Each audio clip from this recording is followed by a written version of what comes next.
Welcome to new TV Telugu. ఏపీలో ఎన్నికల ఫలితాలపై సర్వత్రా ఉత్కంఠ నెలకొంది. మరికొద్ది రోజుల్లోనే విజేత ఎవరనేది తేలిపోతుంది. అందరి దృష్టి కౌంటింగ్ పైనే. అసలు ఈ ఓట్లను ఎలా లెక్కిస్తారు, రౌండ్లను ఎలా నిర్ణయిస్తారు, కౌంటింగ్ ప్రక్రియ ఎలా జరుగుతోంది, ఎన్నికల సంఘం ఎలాంటి ఏర్పాట్లు జాగ్రత్తలు తీసుకుంది అనే దానిపై న్యూ టీవీ తెలుగు అందిస్తున్న స్పెషల్ స్టోరీ.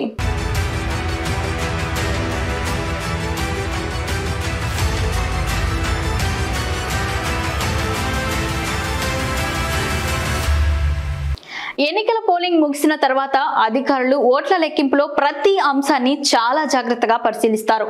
ఎన్నికల సంఘం నిబంధన మేరకు ఉదయం 8 గంటలకు ఓట్ల లెక్కింపు షురూ అవుతుంది. కానీ దీనికోసం ముందు నుంచే కసరత్తు జరుగుతోంది. లెక్కింపునకు 4 గంటలకు ముందు అధికారులు తమ పనుల్లో నిమగ్నమవుతారు. సిబ్బంది తమకు కేటాయించిన లెక్కింపు కేంద్రాలకు ఉదయం 4 గంటలకు వెళ్లాలి. 5 గంటలకు వారికి లెక్కింపు చేయాల్సిన టేబుల్స్ చూపిస్తారు. సంబంధిత నియోజకవర్గ రిటర్నింగ్ అధికారి సిబ్బందితో ప్రమాణం కూడా చేస్తారు. లెక్కింపులో గోప్యత పాటిస్తామని వారు చెబుతారు.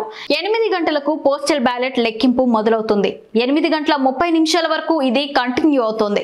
పోస్టల్ ఓట్లు ఎక్కువ ఉండి సమయం పడితే ఆ లెక్కింపు కొనసాగిస్తూనే ఈవీఎంల ఓట్ల లెక్కింపు కూడా చేస్తారు. 1 నిమిషానికి 3 పోస్టల్ బ్యాలెట్లు లెక్కిస్తారని అంచనాగా ఉంది.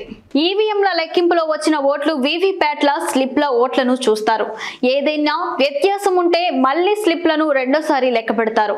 ఇలా 3 సార్లు చేస్తారు. అప్పటికి తేడా వస్తే స్లిప్లలోని లెక్కనే పరిగణలోకి వెళ్తుంది.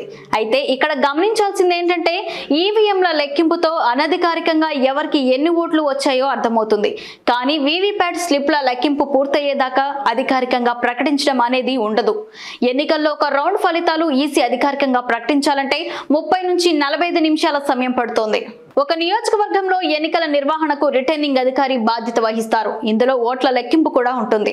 రిటర్నింగ్ అధికారి ప్రభుత్వ అధికారి లేదా రాష్ట్ర ప్రభుత్వంతో సంప్రదించి ప్రతి నియోజకవర్గానికి భారత ఎన్నికల సంఘం చేత నామినేటెడ్ చేయబడిన స్థానిక అధికారి అయి ఉంటారు. పార్లమెంటరీ నియోజకవర్గానికి సంబంధించి ఓట్లను లెక్కించే స్థలాన్ని రిటర్నింగ్ అధికారి నిర్ణయిస్తారు. కౌంటింగ్ తేదీ, సమయం కేంద్ర ఎన్నికల సంఘం ద్వారా నిర్ణయించడం జరుగుతుంది. ఆదర్శవంతంగా ఒక నియోజకవర్గానికి సంబంధించిన ఓట్ల లెక్కింపునకు ఒకే చోట చేయాలి. ప్రాధాన్యంగా ఆ నియోజకవర్గంలోని రిటర్నింగ్ అధికారి ప్రధాన కార్యాలయంలో చేయాలి. ఇది రిటర్నింగ్ అధికారి ప్రత్యక్ష పర్యవేక్షణలో నిర్వహించాల్సి ఉంటుంది. అయితే ప్రతి పార్లమెంటరీ నియోజకవర్గంలో సరాసరి 7 అసెంబ్లీ సెగ్మెంట్లు ఉంటాయి. ఈ పరిస్థితిలో రిటర్నింగ్ అధికారి ప్రత్యక్ష పర్యవేక్షణలో వివిధ అసెంబ్లీ సెగ్మెంట్లకు ఒకే చోట కానీ వేర్వేరు స్థానాల్లో కానీ లెక్కింపు జరుగుతోంది.